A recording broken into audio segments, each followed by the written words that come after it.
49er faithful, let's get it. Because it's 49er mind. We gotta do this one time for the Empire. It's 49er mind.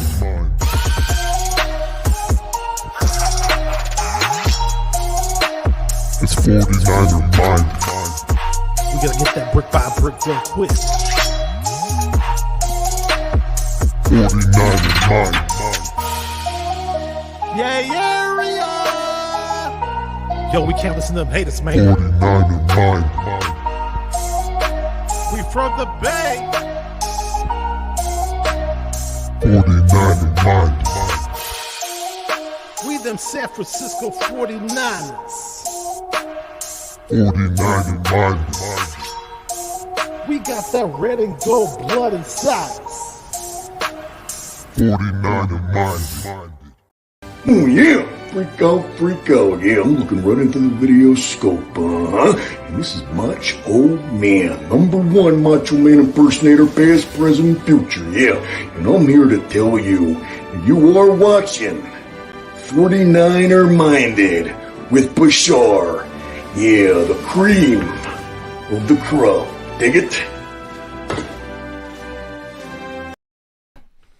And I'm here to tell you, you are watching 49er Minded with Bashar. Can you dig it?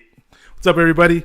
Welcome to another edition of 49er Minded, where we get into the minds of 49er fans. Today, my special guest is BayAreaBaller18, who I'll bring on the show shortly. Just want to say what's up to some people. We got Adam Figueroa says, Bashar. Sounds like you got something up your sleeve, man. You got to let me know what's going on. Big Play Slay. What's up, man? The fellow Eagles fan.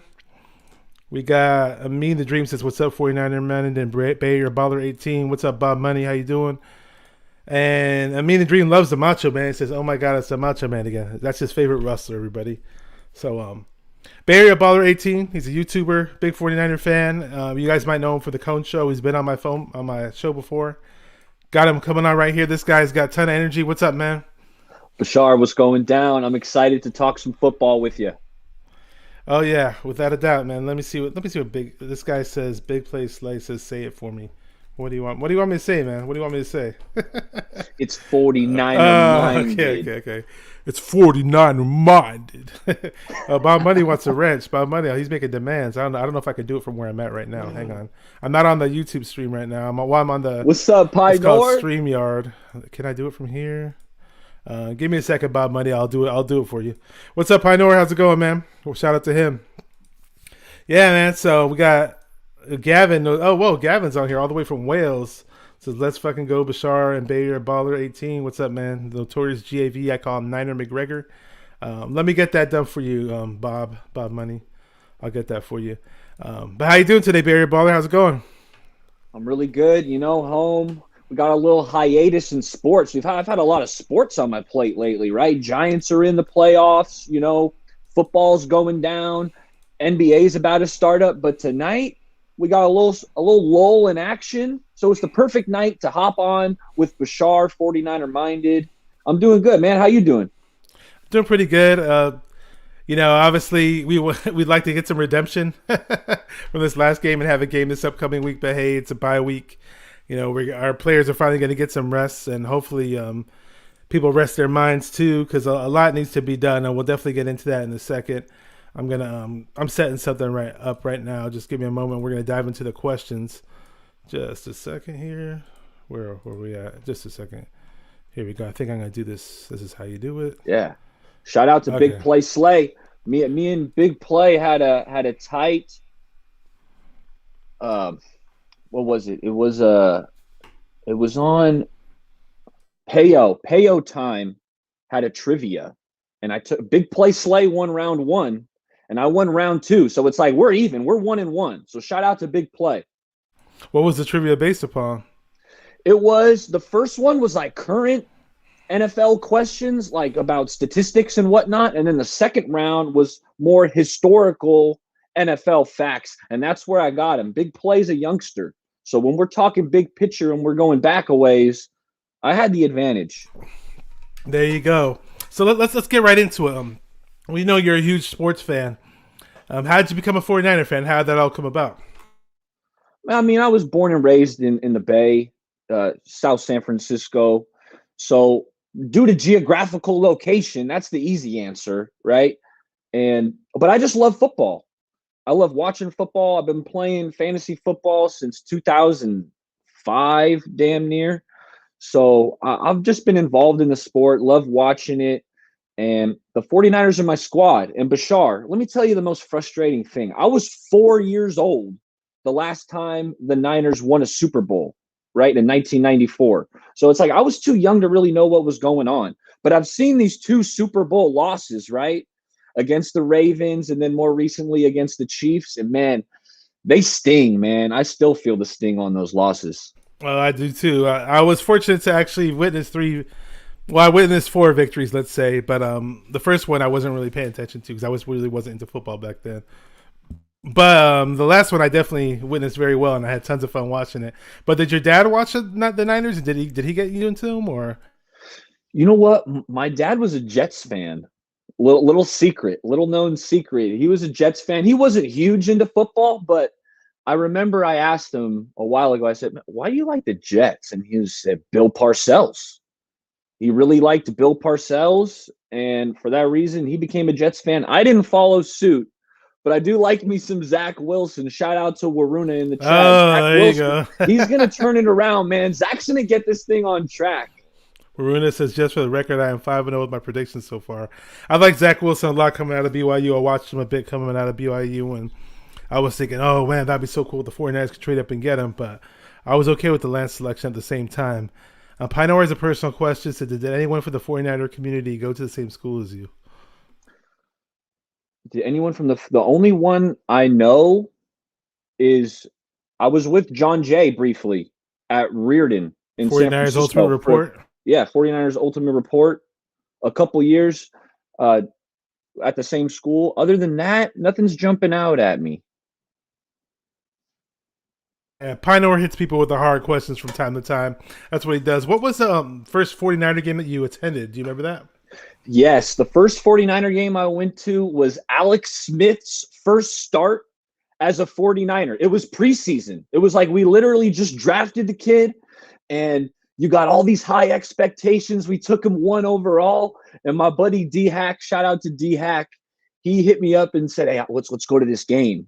And, man, I must have been like, what year was that? I must have been like 12 or 13 years old. That was my first game at Candlestick, preseason, Alex Smith, first start. Yeah.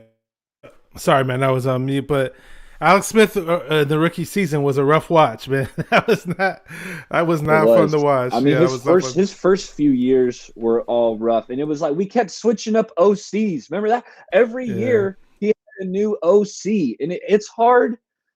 It's hard to get continuity within an offense when you're switching up your scheme every year. But his second year, he looked a whole lot better than his rookie year, though, because that was when we had Norv Turner as offensive coordinator. Remember, it was Frank Gore's second year in the league. Frank Gore was the leading rusher in the NFL, if I'm not mistaken. He had like over 1,600 rushing yards. That was the best version of Frank Gore we ever had, by the way. And that year, actually, Alex Smith was throwing some deep passes. We had his name wasn't Antonio Brown. We had this one wide receiver on our team who was it Antonio really Bryant? Antonio Bryant, yeah. Antonio Bryant? Was Brandon Lloyd there? Sounds like a little Brandon Lloyd. Right around Brandon there. Lloyd was probably there his rookie year. I don't remember him being there the second year, but I could be wrong. I remember, but Antonio Bryant was doing really well that year, and then he had this drunk driving incident, and next thing you know, after that, he never got back on the field. It was just like, it was like our best wide receiver who was balling out at one point. But that was that. So your first game was seeing Alex Smith. I got you. Do you have any experiences as far as a 49er fan ever meeting any players? Did that ever happen? Never meet any 49er players.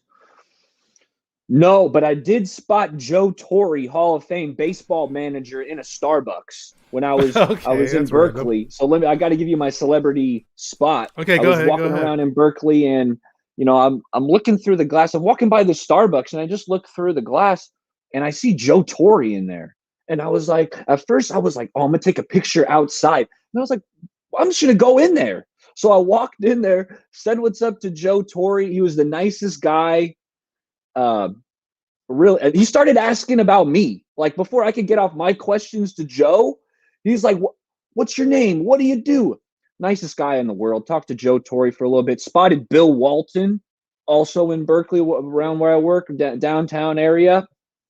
Said what's up to Bill Walton. But 49ers players, no, nothing's. Yeah. I haven't met any. So Joe Torre was like, "Who are you? What do you do?" He's like, "Look, I'm from the Bay Area, and I'm a baller, and I'm 18." You're probably 18 at the time or something. If I saw Joe Torre in person, I wouldn't recognize him. I do remember him now that I looked up his face just now. I do remember what he looks like now. I'm like, okay. Back when I watched baseball, I do remember him, but I don't know if I would have recognized him. Actually, Bill Walton, funny story, because his cousin was my sister's middle school teacher or something, and his name was there was Mr. Walton. I forgot what his first name was, but he was like Bill Walton's first cousin. He was a tall dude too. He kind of looked slightly like Bill Walton. That's pretty funny. You met Bill Walton though. So you didn't meet any Niner players. Did you ever have a first 49er jersey though, or? I didn't get a football jersey. Was probably the last one that I got in terms of like Giants, Warriors. But my first 49er jersey, Patrick Willis.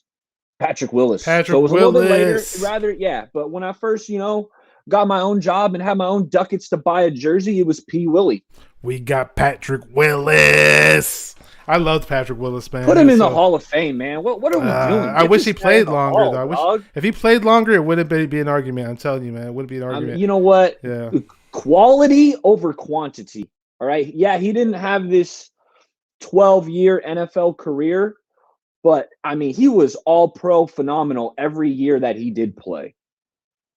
He was awesome, man. He was got to meet him, got to play basketball with him once. Really, really cool guy, really nice guy. Unfortunately, I didn't get to take a picture with him. Seen him in 2 other occasions over at Santana Row in San Jose. So I knew he lived somewhere in the area, and I used to always, I used to see him. And a lot of people I knew, actually, not a lot, but a few people I knew him. So I was lucky enough to meet him once, just randomly at the gym. He just happened to be there. So we're going to get into the game pretty soon, guys. But I like to get in the minds of other 49er fans. And really quick, do you have any, I'm assuming you're more of a hip-hop guy on the music side, musically? Or I am. Do you have, I am. Okay. So do you have any top 5 rappers that you got? Lil Wayne. Wheezy. Go and get the money, little duffel bag boy. Wheezy I don't even know that song. What? My God. Maybe if I heard it, I got it's probably one of those jams. If I press play, I'd be like, right away, oh, I know this stuff. Okay. Who else? Yeah. Lil Wayne. We got Wheezy. Who else? Wheezy. I liked me some Eminem growing up, right? Okay, I can picture you being a big Eminem fan. As a white boy growing up, he was the guy putting in work. You made that "You Better Lose Yourself" reference. I remember on that on your show. Oh yeah, hell yeah. Who's number 3? Who you got 3? It doesn't have to be in any. Pac. I'm just saying. I got to put Pac up. Okay, you got Pac, and then you got Pac. Yeah, that's 3. Yeah. Who we got for 4? Yeah. Off personal, honestly. Yeah, just your personal interest. I like just off the top of my head, rappers that I really liked. I liked Kanye before he went. Okay. I liked he had some Kanye. good songs at one point. Yeah. Yeah, I thought Kanye was killing it. Big Sean. I always liked Big Sean. Big Sean's got some cool jams. Ain't messing with you. Yeah, you got a. Was there any rap song that you memorized growing up, or your first rap song you memorized? Oh yeah, I mean, forgot about Dre. I could spit that. Okay, yeah. I could spit the whole thing. I mean, you put on the instrumental, and I got it right now, B. Yeah. All right, so I don't know if this is the real Michael Miller, but he says join this group. I don't know if it's an imposter or the real guy, but I don't know what group he's talking about. What happened to the 49er chat? Which 49er chat? Which one's he talking about? I don't know. Man, I don't know if this is the real Michael Miller, man. It might be patience, Mike. Patience, Mike. We're going to get there. We'll get there. All right. Oh, we're doing it right now. This is the Niner chat right here, buddy. All right. Yeah, we had a game this Sunday. 49ers versus the Cardinals. What were your first initial thoughts? I know you said you were watching the highlights right now just to catch up. You can throw anything out there in terms of your first initial thoughts. I was very disappointed in Kyle Shanahan. I thought Kyle Shanahan, this mastermind, was going to put together a scheme that was something like we had never seen before. We were going to see the mobility of Trey utilized to its fullest potential, but not only that, not just a bunch of QB draws right up the gut. I wanted to see triple options where we got Debo going in motion on a jet sweep, and then we still got the read option off of that. And I was very disappointed in Kyle Shanahan's scheme. And Bashar, I've been sticking up for Shanny. All right, he's been taking some criticism this year, and I've been saying, look, this guy's a great offensive mind. Wait to see what he can do with Trey Lance, and we got to see what he can cook up with the man Trey Lance, and I was disappointed. Okay, I'm going to get into that just a second, but we're going to play this video to kind of kickstart what we're talking about. Punch me right now, but you won't. You want to punch me too, Brennan? You guys both look like you might want to hit me in the face. You do, I can tell. Well, why don't you do it? Why don't you punch me in the face? Punch me in the fucking face! Oh! Oh! Oh! Oh, shit! No, my shoulder! Awesome! Mom! Mom! I think that kind of fills the sentiment, the thoughts that almost every 49er fan at this point in juncture can kind of feel. It's like, even when Jimmy was playing, I'm sure from time to time Jimmy would have a bad throw here and there, and at times Jimmy G would look like a very good Jimmy G, where he had a lot of completions in a row against the Seahawks on the very first drive, on the opening drive, and looked nice there, but in general, though, Kyle hasn't been at his best. Even before Trey Lance has been, was the starter that last game against the Cardinals, we haven't seen the best of Kyle. Even last year with all the damn injuries we freaking had, what Kyle was running looked more like the Kyle that we saw in previous seasons. What's Kyle's bread and butter? The running game, And we got a running back like a fullback like Kyle Juszczyk to lead the way, to pave the way for the running backs. McGlinchey and Eli Mitchell was looking good on Sunday. Only 9 carries. Only 9 carries. 9 carries, 43 yards. And when you got someone looking as good as Eli Mitchell was going, feed him the rock. But no, Shanny wanted to continue to run a bunch of QB powers. And Bashar, I've drawn this conclusion, and actually I had said this after the half that we got to see of Lance. That was versus the Cardinals when we saw him in the second half, and the Seahawks in the second half. And I was saying Shanahan doesn't trust Lance, right? Just with all 3rd and 2, 4th and 2, it's like, it's going to be a quarterback draw. He doesn't feel like Trey can find the open receiver or make the throw. I don't know what it is, but Kyle Shanahan doesn't trust Trey Lance. It's funny because Trey Lance did pick up a lot of yards. He was our leading rusher in the game. Actually, I didn't want him to be leading rusher. The previous game, Trey Sermon, who some people were critical of, picked up over 80-something yards on 16 carries against the Seahawks, and he had averaged about 5.5 per carry, which is fine. Now, was he getting the huge, long 25-yard run, a huge, long explosive runs? No. But he was running up the gut and getting consistent yardage, which is fine. You got a little thunder and lightning mixture if you got Elijah Mitchell and Trey Sermon in the mix, And I wanted to see that. I don't know why. We weren't running any 2-back sets. Open, I mean, what have we done for Jimmy to make things good for him, especially in the Super Bowl year? We ran the living daylights out of the ball. People want to criticize. Sweeps. You can criticize Mike McGlinchey all you want. Say he's a terrible pass blocker in certain games from time to time. Going up against J.J. Watt, he did not have his best game. In previous games, like case in point, Eagles, he went up against a very good D-line in the Eagles game, but didn't look bad in the Eagles game. So now I'm not saying McGlinchey's a great offensive lineman, but what is he great at? Run blocking. He's one of the top run blockers in the league. So we have that. And we ran the rock a whole bunch the year Jimmy G was successful that Super Bowl year. And what does it do? It opens up the play action. Raheem Mostert really made that running back room what it was in 2019. When he came on that second half of the year, I mean, he was averaging like 6 yards a clip. I mean, we all remember what happened in the playoffs, but really, I mean, Raheem Mostert is what carried the running game that year, in my opinion. Raheem Mostert was really, really nice in 2019, especially the playoffs. That Green Bay game, he was on fire, and who knows why he didn't get this goes back to Shanahan. Who knows why he didn't get the rock more in the Super Bowl? But I mean, you got a rookie. I don't care what rookie quarterback you have out there, what round he was drafted in, how many picks you freaking trade up to get him. Whoever quarterback we drafted, if you love Trey Lance, you hate him.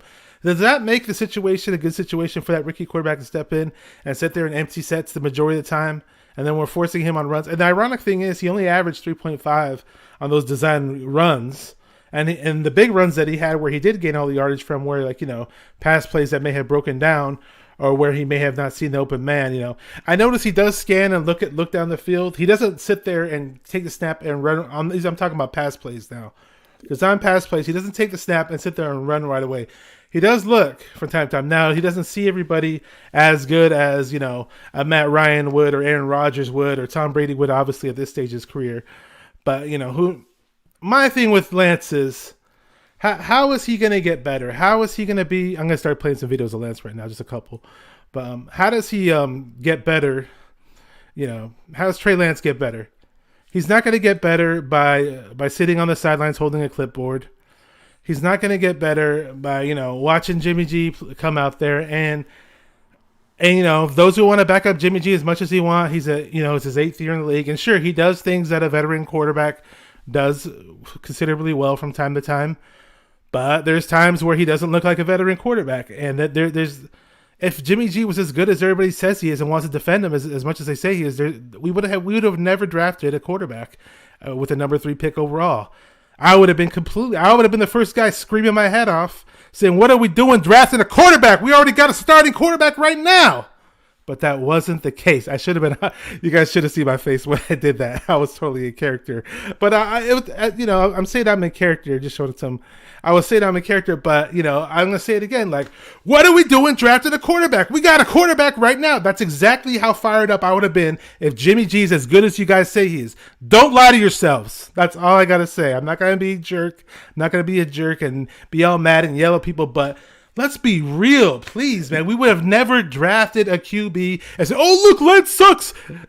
Lance sucks. He's only 21 years old. He was like the third youngest quarterback to ever start. And we almost beat a Cardinals team that some people arguably say is the best team in the league. So if you think that sucks, okay, well, I don't know. What you think of Jimmy G then?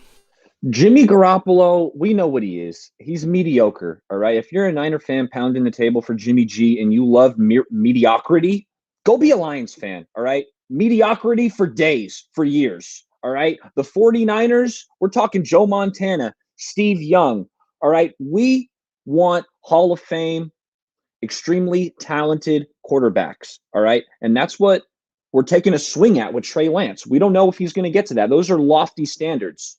All right. But we took a big swing and it's time to see if we can connect. All right.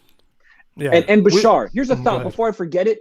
You know what? When I'm watching this game against the Cardinals and we're running Trey constantly up the gut with these quarterback draws, I'm like, damn it, Kyle Shanahan's going to get Trey Lance hurt. That's what I'm thinking. And he did. To mention the injury. He already did. We forgot to mention that. Yeah. He already did. It's like, is this going to be RG3? On repeat, 2.0, like, come on, dog. Like, hey, let me say what's up to Silverado Kev. I just had him on the show recently. Says, yo, Bash, San Francisco, Fillmore native, repping the Niners, repping and strong all the way in the San Diego area. Is a Sports Illustrated, all 49ers SI online writer. Had him on my show recently. Part of Real Talk Niner Talk. Gotta subscribe to the Real Talk Niner Talk YouTube page. They're doing good stuff over there. Real Talk Niner Talk is off the chain. It makes me laugh. It keeps me informed. It makes me laugh. Everything I want as a football fan, it covers. CG Ruthless Sports says Jimmy G gone next year. Subscribe to his channel today. He interviewed Julian Peterson, former first-round draft pick of the San Francisco 49ers in the year 2000. So good things for CG, doing big things on his channel. And what else we got? Okay, we got Adam Figueroa. Mr. Figs in the house says, Coach has been on the hot seat since Miami whipping at Levi's, working Norm stormed out. Jimmy making playoffs is the only shot he saves the job. Well, a lot of people are getting mad at me, but Shanahan's not going anywhere after the season. Shanahan could lose every game from this point on out, and he's not going anywhere. J.D. York isn't going to fork over all that money from that new extension he just gave them in 2020. He's not going to be – you don't throw away and piss money away like that. We're obviously not going to lose every game from here on out for the rest of the season, but I'll be honest. We run the ball like crazy, and you start Trey Lance 4 or 5 games in a row, you're going to see him a lot more comfortable, assuming that we would. We're probably going to play Jimmy who knows when, but – you're not going to, I saw less of the shakiness this past game than I did the first time he played. And I still think Trey Lance I've seen people break down his film, and I've heard Steve Young and Greg Cosell talk about him. I haven't heard much bad about him. I'm sure there's things he's got to work on. But you got to remember, when Kaepernick stepped in the league, and when he stepped in as he didn't play his rookie year. Kaepernick didn't even play his rookie year. He played a little bit his rookie year in little small spurts, but he only started his very first start I actually attended was in his second season. By then, Kaepernick was 25 years old. We're dealing with a guy who just turned 21. So, I mean, if people want to make that parallel and say he's not ready, or it's just kind of funny. Anything you got to add to that? Absolutely. I was very encouraged by the start. I thought Lance looked confident. Now, the interception, that one was frustrating because, I mean, he had 10 yards of green grass in front of him. It's like, Trey, just take the yards in front of you. But he just, on the first play, he didn't stay on top on the interception. On the interception, yeah, he had runs. Yeah. He didn't stay on top of the ball. He let his arm dip when he's on the run. The ball sailed on him, and that's something that I'm concerned about. Bashar is a lot of these balls sail with Trey. He needs to correct that issue, because when you're throwing over the middle, if you're sailing passes, there's a safety back there. It's going to be easy pickings, just like it was. And the other thing, Bashar, did you see after the game, the post-game interview with Nick Bosa and his comments about Trey Lance? I did not see it. No, what did he say? Nick Bosa said Trey Lance needs to learn how to slide, or he better learn a better juke move. And I agree with Nick. All right. When shout out to Jesse Naylor, Last Second Sports, when he had on Coach McAvoy, Trey Lance's quarterback coach, I had to drop in a super chat and ask him, does Trey Lance know how to slide? Do you work with him on protecting himself when he's a runner? That was my question. Coach McAvoy brushed it off completely. I was rather disappointed. He said, we don't talk about sliding.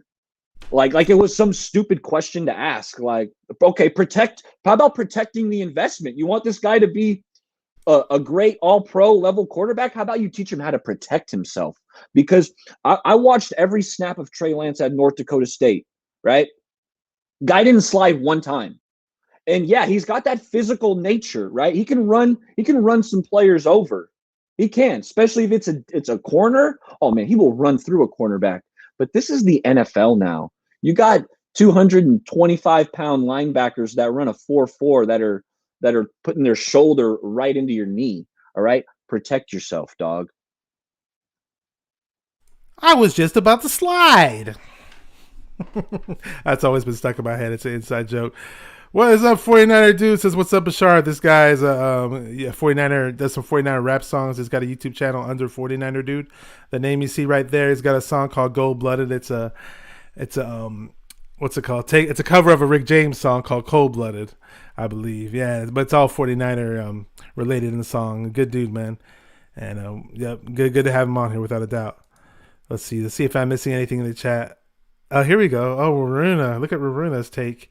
Says Jimmy is on the same level with Montana and Young. I was saying earlier when you were dropping the nugget about ban Waruna, ban him, get him out of here. I think I might have to kick him out. I think I might have to block him. Oh, I was thinking the other day. Now you were saying about the quarterback level, because I've been on other podcasts saying this. I may have said it on one of my previous broadcasts, just about the whole Jimmy Trey thing. Now it's just that I'm used to a certain level. The very first quarterback that was on the Niners when I started watching, I was lucky enough to see Montana play. I was spoiled. To see Steve Young play. You know, we had a good Jeff Garcia at one point. You know, for that was my first QB. When I started watching Niners, it was Jeff Garcia. Yeah. There you go. So Garcia had his moments. At one point, Kaepernick had his moments. Jimmy G had his moment for 1 year, which was nice. But you know, I just Alex Smith was cool. Alex Smith was later on as he developed. Like that year, the year we played the Ravens in the Super Bowl, Bashar, I had the unpopular take that I don't think we should have turned. I wanted to stick with Alex. That was his best year. Our defense was just so phenomenal that it's like you did not want to turn over the ball on offense. And Alex was that perfect game manager. We had just enough weapons around him, right? With Vernon Davis, Michael Crabtree, Frank Gore, Randy Moss. But so I was of the opinion that we should have stuck with Alex Smith that year. I think we win the Super Bowl if Alex Smith's playing quarterback. Maybe. I mean, Kaepernick. Well, that was the best version of Kaepernick too. So it is up for debate, without a doubt. In my opinion, the best version of Alex Smith was when he was on the Chiefs, especially his last year when he was playing and Mahomes was sitting on the bench his rookie year. Alex Smith was putting up some really nice numbers over there with Andy Reid and Tyreek Hill and company and Kelsey. I wish we would have had the best version of Alex Smith on the Niners, but I was okay with Alex towards the end. I just wish he had a very rocky start, just so many injuries. It was a new offensive coordinator every single year. And shout out to Corey Davis. What's up, Corey Davis? Says hello, 49er Minded, and BayAreaBaller18. So what's up? What's up? About the offense though. I love Debo. And I like the fact that he's getting a whole bunch of targets early on in these games. He didn't really get many targets in his past game. He had that big touchdown on that little run, but is there something I'm missing with this damn coach of ours, Kyle Shanahan, and his whole Ayuk thing? First, I was like, oh, there's no such thing as a doghouse. I hate it when people say doghouse. Then I see John Lynch yesterday mouthing off to the media that he's not doing Brandon Ayuk's not doing what he needs to do in order to take the next step. What does that mean? Are we speaking Chinese here? Are we speaking Russian? What are we doing here? Look bad, John. You're the one who drafted this guy. You traded up into the first round to go get him. So this is a bad reflection on you, John. And supposedly Kyle really wanted that pick too. So both of them, I forgot that we even traded up to get. We saw Ayuk play last year. I'm sorry, but when I saw Ayuk play last year, I was like, this guy's a more complete receiver than Debo is. As much as I like Debo and as much as I love what he can do on the field, Debo's kind of got those. Even though he's a good player, don't get me wrong, but Debo's kind of got those little alligator arms, kind of going just a little bit, where freaking. What's his name? Brandon Ayuk's got those Walgreens receipts for freaking arms. When you get that long receipt from Walgreens. Yeah, I know what you mean. But you know what, Bashar? I'm going the other end. I'm taking Debo because Debo's got that dog. He's a bully. When that ball is in the air, whether it's a 50-50 ball or what, I got my money on Debo coming down with it as opposed to Ayuk because I think Debo, he's got more fight. He's got more will. Not that I don't think Ayuk has it. I do like Ayuk. But just in a vacuum, give me Debo. Debo can definitely adjust on the ball, too. We saw it on that Detroit Lions pass that he received from Jimmy. Credit to Jimmy. There was a pretty big blitz going on. Now, it wasn't the ball flew really, really high in the air, almost like a punt, and fell down, and it was almost up for grabs for whoever. But Debo made an exceptional play on that ball. That was some all-pro level type stuff, what he did on that play. So shout out to Debo, but I don't want to go off the course. I mean, Ayuk has to be on the field. I'm sorry. Whatever they're talking about in this bye week or whatever film they might be reviewing, whatever they, healing up wounds, whatever, they better heal up their minds as well because I don't know who they need to bring in. If they need to bring in Dr. Phil, a priest, a monk, a Buddhist monk, something, a Jewish rabbi, a Muslim sheikh or imam or whatever. Bring in somebody. Bring in some doctor. I don't care who it is. Fortune teller that's down the block. Oh my gosh! Bring in somebody to fix whatever situation if there is something that needs to be fixed because it's terrible. And this whole thing where people want to fire Kyle Shanahan right off the bat. I mean, his contract makes it almost impossible for them to do that. But let's just say this: Kyle Shanahan's problems are fixable. Now they are problems and they are pissing me off, but I still think they're fixable. I mean, what is he doing playing Travis Benjamin? I mean, the guy couldn't make the roster, and yet he's going to get the first target of the game. Like, what are we doing? I mean, explain that one. He said, oh, you know what? We wanted to utilize his speed. Yeah, well, I didn't see you taking shots. I didn't see you taking shots with him way down the field. What speed are we utilizing? What about Ayuk's speed, Sherfield's speed? Debo's got speed. I mean, we saw Sherfield in the freaking preseason. We heard about how well he was doing in camp. Obviously we saw him get those nice plays in the preseason. Why hasn't he been highlighted in any big time play? He's not in the doghouse, obviously. But when Ayuk wasn't getting the snaps, it was the reasoning that was given to us was, Trent Sherfield's earned these reps, right? And now where's he gone? He earned these reps. Now you're saying Travis Benjamin has somehow earned these reps in practice, or what the hell are we doing? I'm starting to think Kyle's worse than a politician. As much as politicians lie, I can kind of figure out what route politicians may be going. But with Kyle, he's so unpredictable. I'm like, okay, you just said something 2 weeks ago, but now you're doing something completely different. It's like, I don't know. What's CG Ruthless saying? He says, hey, man, I'm drunk. Security! Get this guy out of here. He says Jawan Jennings should play more. Oh, this guy's a big Jawan Jennings supporter. Well, I mean, he didn't even suit up last week. I'd rather have Jawan out there. I would rather have Travis Benjamin. I would too, without a doubt. I would definitely. I'd only have Travis Benjamin out there in terms of necessity. If there's some type of injury, and sure, it's good to have a veteran, 8-year veteran on the practice squad. At your accessory, in order to do so. But I wouldn't throw him out there. I don't only out of necessity. I expected to. I was talking about it. We were talking about it. Grant Cohn talks about this guy up like crazy. George Kittle was out, didn't play. But I expected to see something for Ross Dwelly. Now, I'm not going to blame him and say he's saying he played bad or anything like that. But why, if he's this really good backup tight end with his hands, why aren't we featuring him at all? I don't get what we're doing on offense. We averaged 26 points per game, 26.5 points per game before this game, by the way. So, not that we were perfect on offense, but we're definitely better in the previous games.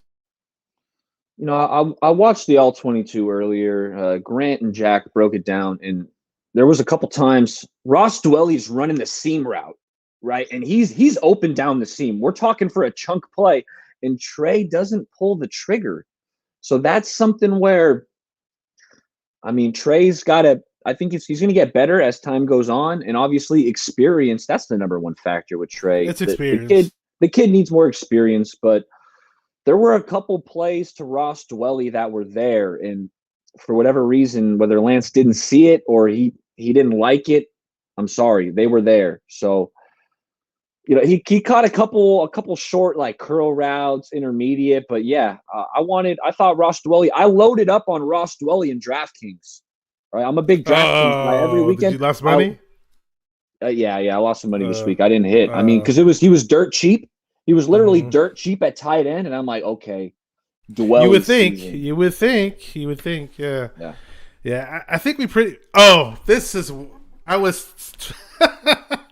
Facebook 49ers messenger group, and I don't know if I tweeted about this, but whoever knows me and talks to me during the games, or if they hear from me after the games, God knows how many times I said this, dude. If I watch a 49er game and I see us go an empty set. And have Kyle Juszczyk sprinting down towards the line of scrimmage before the ball is snapped. I might throw a beer bottle at the TV. I might dive into the TV. I don't know what I'm going to do. I just... How many times did we say Lance that empty set and Juszczyk running down the line of scrimmage sprinting, and it was just some stupid dumb play on first or second down. I'm going back to the whole thing where I wish we ran some plays from under center with the fullback on split backs, fullback and the running back, either be Elijah Mitchell or Sermon, whoever. But it just killed me every time seeing that. I don't know if you noticed how we kept doing that though, the empty set with Juszczyk just sprinting. Yeah, and it was a quarterback draw. Yeah, either that or just some other stupid play that didn't work. Well, how about that? How about that fourth down play? All right, where we ran it successfully against. Who do we run that against? I think it was against the Packers, maybe. Juszczyk came under center, and it was a cool play where came under center, took the hype. It was a QB sneak with Juszczyk. We got the first down, right? And they tried that same play. The other one, yeah. They tried the same play against the Cardinals. All right, Juszczyk ran it. As soon as he's running under center, I'm saying, oh no, it's another QB sneak. The Cardinals defense, you should have seen it. They all just went right when Juszczyk went under center. They all knew what was coming. You know what was supposed to happen, right, on that play, right? You know what? Actually, I think, yeah, I think. Did you see my tweet about that? I did. I retweeted it. Yeah, it was a retweet. So that play, I forgot who initially tweeted it. I have it on my Twitter, but if you check my Twitter, you'll see it. So that play was supposed to be a Juszczyk taking the snap and pitching it on the left side to Trey Lance. There was nobody on the left side of the defense. It was a clear path, 40 or 50-yard touchdown run for Lance. Had Juszczyk did that, and you could see Trey Lance on that play being like expecting the ball from Juszczyk. Yeah, and Trent Williams is pulling out to get outside to be the lead blocker. There was one small defensive back anywhere near there. Other than that, there was nobody there. But I think we pretty much took all our energy out on the offense. I will say, for as much as D'Amico Ryans was scrutinized from time to time, especially in the fourth quarter of that Green Bay game. Yeah. He's a younger first time being a DC. Obviously, we're going to see him get his bumps and bruises, but especially with all the damn injuries we have at defensive back, if this team averages 36 points per game and they're only putting up 17 for the defense, that's a W. Yeah, I got to tip my cap to D'Amico Ryans. He's doing a phenomenal job playing defense. Kyler Murray had his worst game of the season. He was the MVP front runner coming into the game. And when he left it, I don't think he's the MVP front runner anymore. There might be a guy up in Buffalo who's taking the helm John, on that one. I think they're going to the Super Bowl, by the way, those Bills, unless they find a way to screw things up or get injured. Yeah, the Bills look good. Yeah, their defense is flowing. Josh Allen's a special quarterback. I'm sorry, but back to the defense again. I'm gonna mention this, and we can talk about the DBs or whatever you want to talk about the defense. But first of all, I thought the D line did a pretty damn good job throughout the majority of the game. Bosa was getting in there. As much as people criticize and get mad at Armstead for not being DeForest Buckner or for not putting up consistent big time sack numbers, he was beating his man on a consistent basis on that game. If you don't know, and if you don't notice that, you still hate Armstead on a personal level. But if you hate Armstead on a personal level, and you can't say that he had a good game. I'm sorry, you're just not a good person who watches football, because he had a good game. But I hate to talk about the referees. This is the first time I probably did it the whole freaking season. But I wanted to jump in that TV and bitch slap that main ref that was, telling everybody, oh, after consultation, there are no flags on the play. We just sat there and waited 8 minutes for you guys to consult each other about why there was 5 flags on the field. How many times I'm watching the game and I see that? Then I see that when we backed them up in their end zone, whoever else, I forgot who was held the first time. It was Armstead. Yeah, it was Armstead held twice, because I know the second time he was held. And it said, oh, he was being held on the 1 yard line. Then you go back and watch the replay, and Armstead's held deep into the end zone. I don't know how that's not a safety. Go ahead. Yeah. No, I know exactly. It should have been a safety. It looked like we had him. And I thought DJ Jones also had a really good game. He did. Yeah, he had an excellent sack. He had a crucial sack that forced a punt and gave us some momentum. So DJ Jones, shout out to you. Fred Warner, man, this is the first year I've ever heard Fred Warner taking some criticism from the Niner fan base. He had a couple brain farts versus the Packers. Mm-hmm. Maybe he shouldn't have been up towards the line of scrimmage, with the 37 seconds left in the play. But other than that, Fred Warner's been phenomenal. Oh, yeah. Beast Rider gives. I was gonna say Beast Rider gives he has his own grading system. He always says that. He gave Fred Warner really high scores. Just recently he tweeted that. Yeah. But go ahead about Warner. About Jimmy Ward. About that. Yeah, no, I think the safeties are playing well. Jimmy Ward, Jaquaski Tart. Really, I think the defense is playing great. D'Amico's got him clicking. Other than Devontae Adams shredding us, I really haven't noticed the cornerback play being that bad. Right? Hey, I thought it was going to be a nightmare on Elm Street against the freaking Seahawks with DK Metcalf and Ricardo, and Lockett, not Ricardo Lockett, the other guy Lockett. And then coming up, against D Hopkins, and, they got that young little small guy, Rondale Moore, and then AJ Green, and Kyler Murray's a quarterback. I was like, oh, great. No, Jason Verrett. And then we have a mix and match at freaking cornerback. I don't know what we had Dante Johnson out there the majority of the time, by the way, in this past game, who actually, as bad as he looks from time to time, it's always like whenever there's a bone crushing play on the receiving end of our defense, from time to time you'll see Dante Johnson as the culprit. But to his credit, he looked a lot better this game, and he actually punched out and stripped the ball on a crucial fumble that could have, had our offense capitalized on it, could have been what turned the tide in the game and had us where we would have possibly won the game. But yeah, Dante Johnson, he's our new slot corner. K1 is dinged up, and I thought Dante Johnson, for as much flack, I'm guilty of it. I've given him some flack over the years. I thought he looked good on Sunday. Caused the fumble, like you said, ripped the ball out, got us the only turnover that we produced, and I thought he was commendable. Had I not been muted, you would have heard me laugh pretty hard because I was just reading something funny in the chat. Sorry about that. And I'm not gonna say what it was, but if you read between the lines, literally you'll see it. I want to say what's up to D Savage 98. Coaching, he says coaching staff is killing Shanny especially. Now when they say hey he's killing and he killed it, man, we're not meaning it that way. It's more of just killing it in a bad way, you could say. They got a lot of soul searching to do over this bye week, and they better come out, guns ablaze against the freaking Colts, man. I'm sorry. I need to see 40 points on that board. And when that scoreboard says 49, we won't stop. Bashar, how are we going to get to 49 when we can only score like 7 points in the first half? Hey, you got to be proactive, man. You're like the most energetic Niner. You're the most energetic Niner fan there is, and 49 points. I can't see it right now. Hey, Trey, Jimmy. We got to do something, man. We got to do something, man. We got to do Shanahan. Something. As negative as I've been. As negative as I've been. Needs to get in his bag. This offense needs. I need to see the Shanahan I was expecting, where we're just carving defenses up. You got so many weapons at your disposal with Trey Lance's mobility, read options. I want triple options. I want shots down the field. And that's what pissed me off the most, Rashard. When you're playing the Cardinals, all right, this defense played so good. But I'm thinking we got to put up at least like 25, 30 points, right? We need some chunk plays. We need to take some risk. Take some shots down the field, and we didn't. We had this conservative, boring, quarterback draw heavy game plan. Like you want to get your quarterback hurt. Like I was so disappointed with the game plan. We needed to take some risks, take some shots down the field, and it didn't happen. Yeah, I was saying on the Saturday show with Silverado Kev, man. I think I said on one of your shows too. Like we see all these teams throwing like 20 deep balls on us per game to try to draw pass interference calls. Why aren't we striking the same fear in other teams' hearts? And there were times where I saw Lance get the snap, and I was like, oh, cool, this is going to be a nice play. And he has time to throw, and he winds up.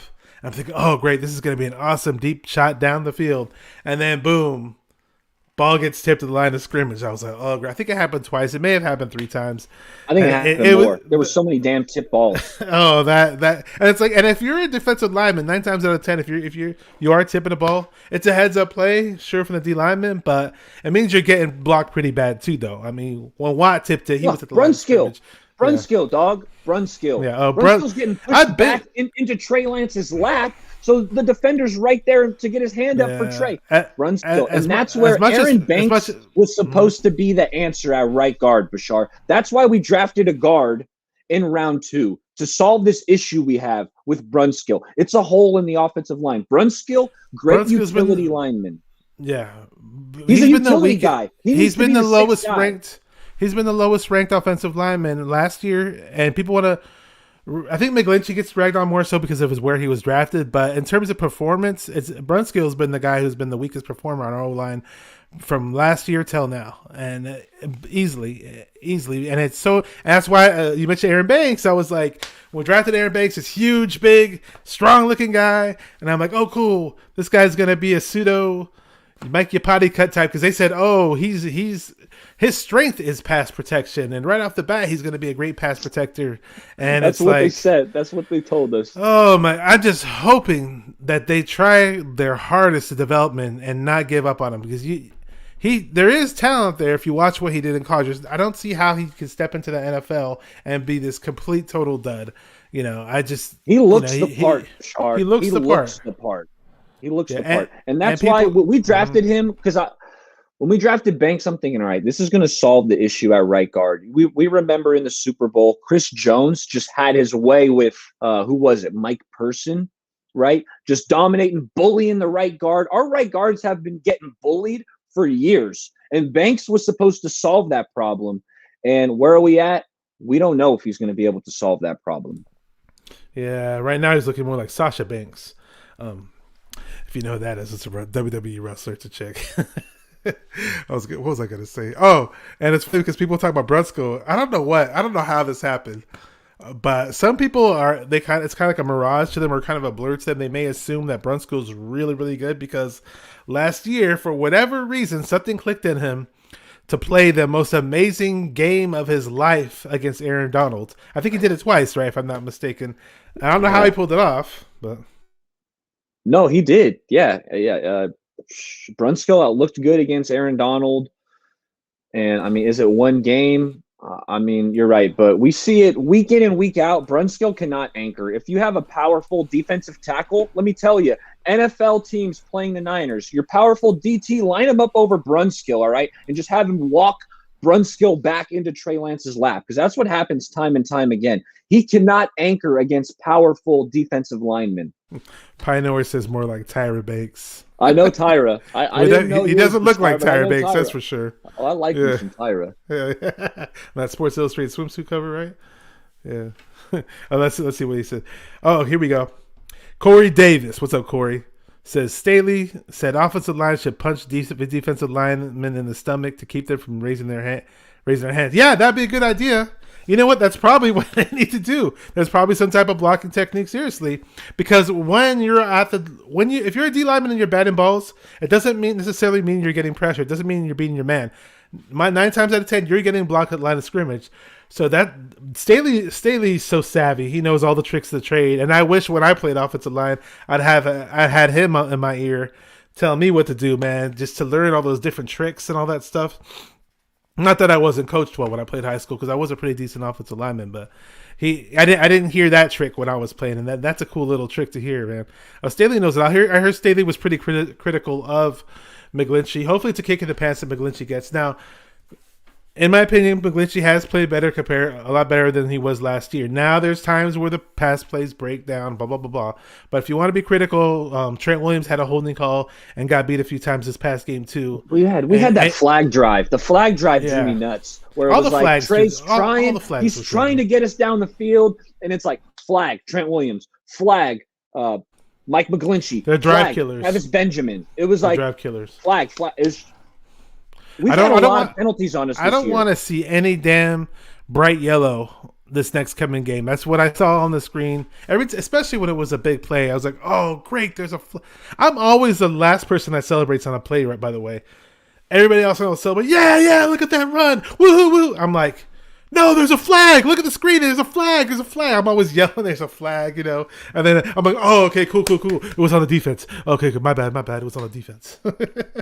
I hate seeing those damn drive killers, man. Those are so annoying. Yeah, I mean, people want to rag on McGlinchey so hard, but they never give him credit for any good that he does, and he has played better in some game. In most of the games, he has played better. Now, this last game was his worst game. So, of course, he deserves to get criticized this game. Brunskill was the worst guy on the whole line this past game, though.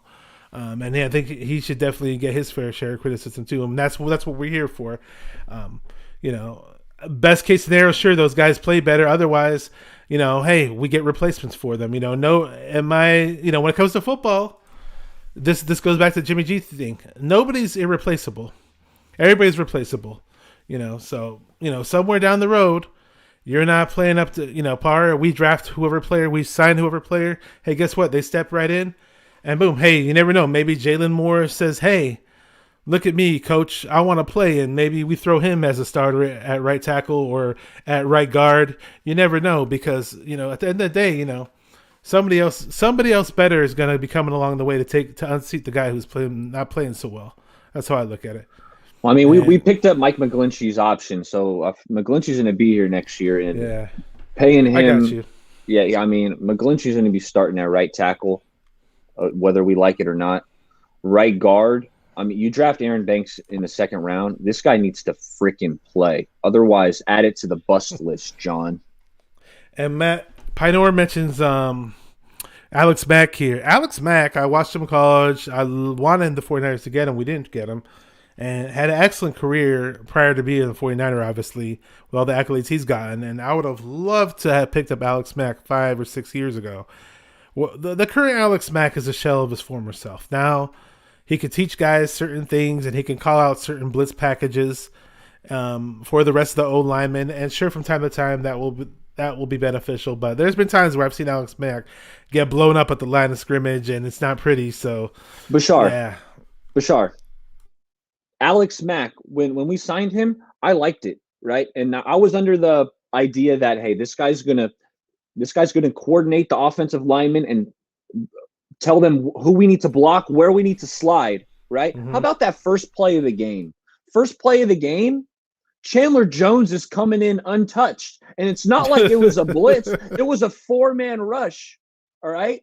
So, I mean, what are we doing? Alex, get these guys. You got to – I don't know what the hell went on there, but I know what play you're talking about. I remember it's that. It's the first play of the game. Chandler Jones is coming in hot. Luckily, Trey Lance escapes the pocket and was able to scramble for a first down, but it doesn't change the fact that nobody blocked Chandler Jones.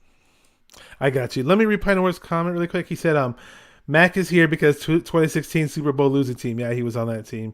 He said Brunskill started because Kyle drafted a bust named Aaron Banks. And McGlinchey is here because he's Matt Ryan's cousin. Kyle, you're an idiot. I don't know why he'd have such a... I know he coached Matt Ryan, but I don't know... It sounds kind of funny. Like, he is Matt Ryan's first cousin. That is true, though. But I don't know. That's kind of weird. D Savage says, send him the Sizzles belt already. D Savage 98, he go subscribe to his YouTube channel. Makes a lot of funny videos. Sometimes he talks about the 49ers with his little funny videos where he plays his character called D Sizzle. They call me Gold Tooth, so definitely check him out. He's a really funny guy. I have one of his promo videos on my channel where he shouts me out on one of his videos, and it's pretty funny. Notorious GAV says, what are your thoughts on Alex Mack? We covered that. Really quick, because we talked about the defense. I don't want to forget. I wish I'd use this guy a whole lot more than we do. And I mentioned him on Saturday because I wanted him to be utilized in this game because we were playing Kyler Murray in some type of spiral or some type of role. Was Talanoa Hufanga. He had one really, really nice blitz on Kyler Murray, and he threw him off balance. I'm pretty sure you remember that play. Yeah. I mean, Hufanga, he showed up big time. He knows where to be. He's very instinctive. But as long as Jaquaski Tart and Jimmy Ward are healthy, I don't see a huge role for him, at least not this year. But as a player you draft in the 5th round, I'm really high on Talanoa Hufanga.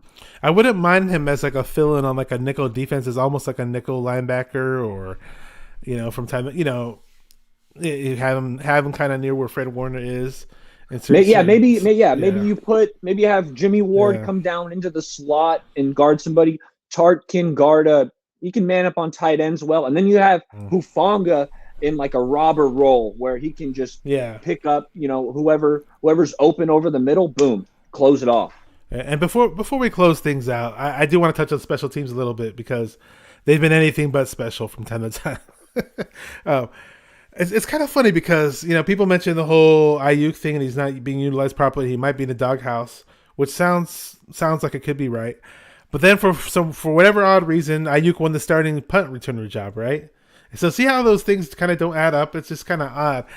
But 2 weeks in a row where Ayuk returns a punt and gets his freaking helmet, ripped off, or his helmet explodes off of his body. And every time Ayuk's back there to return a punt, and it's not always Ayuk's fault, but it's almost as if these are the most non-returnable punts. Like how is Ayuk ever gonna get a good punt return? I'm almost like just throw freaking Mohamed Sanu back there just to catch the punt and take Bashar, no. I mean, I like Ayuk. I had know he's enough explosive, of Trent Taylor back there, and just players who just give you absolutely nothing in the return game. I thought Ayuk. He's had some good returns, some 10-yard. I mean, a 10-yard return is good. That's an extra first down.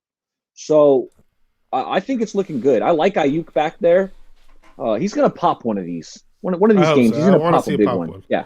I want to see him do one a la John Taylor. John Taylor was an exceptional punt returner for the 49ers, and that would be definitely nice to see. We're getting towards the hour mark. Anything you want? Just to let you guys know really quick, and I appreciate all the feedback from all the chatters. Appreciate the huge turnout in the chat, without a doubt, and all the viewers. All you guys who don't know who BayAreaBaller18 is, he's one of my favorite guys as far as the young up-and-comer 49er YouTubers. He's just got tons of personality. He's funny. He's very informative. And I bring him on my show for a reason. And if you guys aren't subscribed to him, subscribe to him. Click on the video information down below. I have all his social media on there.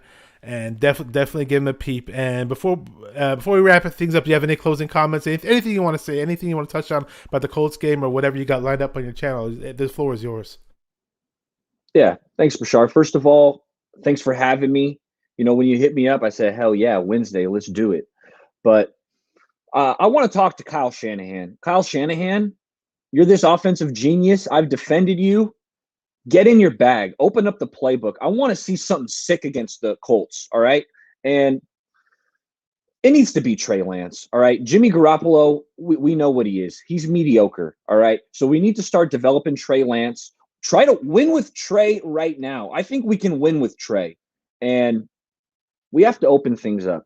Take some shots down the field. I don't want to see this conservative, every time it's 3rd and 2, we're going to run a quarterback draw.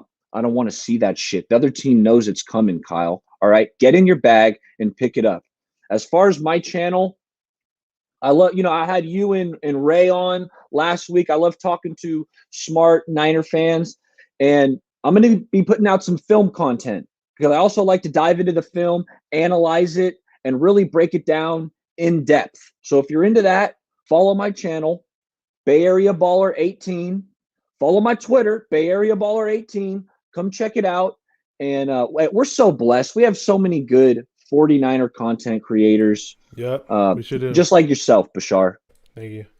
I really, really appreciate it. And but just one more tidbit back on the Jimmy G Lance thing. This is how I look at it. Okay. Somebody gives you $100 bill. Let's say Jimmy G's the $100 bill. You know what you can get with the $100. You know you can buy on Amazon with the $100 bill. You know we could take your girlfriend or your wife or whatever with that $100 bill out for dinner, right? Jimmy, Lance is somebody gave you a ticket to walk this maze, but at the end of that maze is a pot of gold. To me, that's Trey Lance. So that's how I look at it. Thanks again for having you on.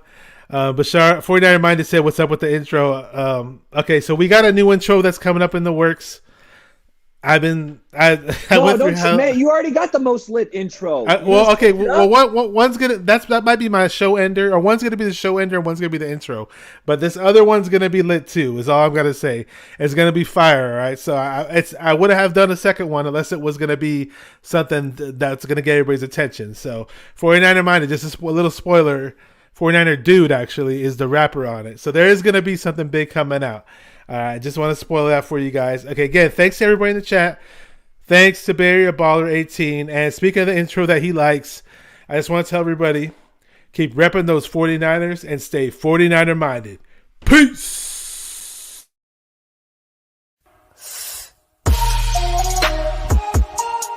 Come on, 49er faithful, let's get it. Because it's 49er mind. Gotta do this one time for the Empire. It's 49er mind.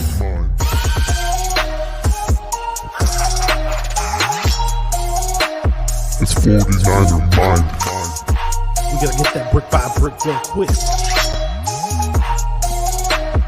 49er mind. Yeah. Yo, we can't listen to them haters, man. 49er mind. We from the Bay. 49er mind. We them San Francisco 49ers. 49er mind. We got that red and gold blood inside us. 49er mind.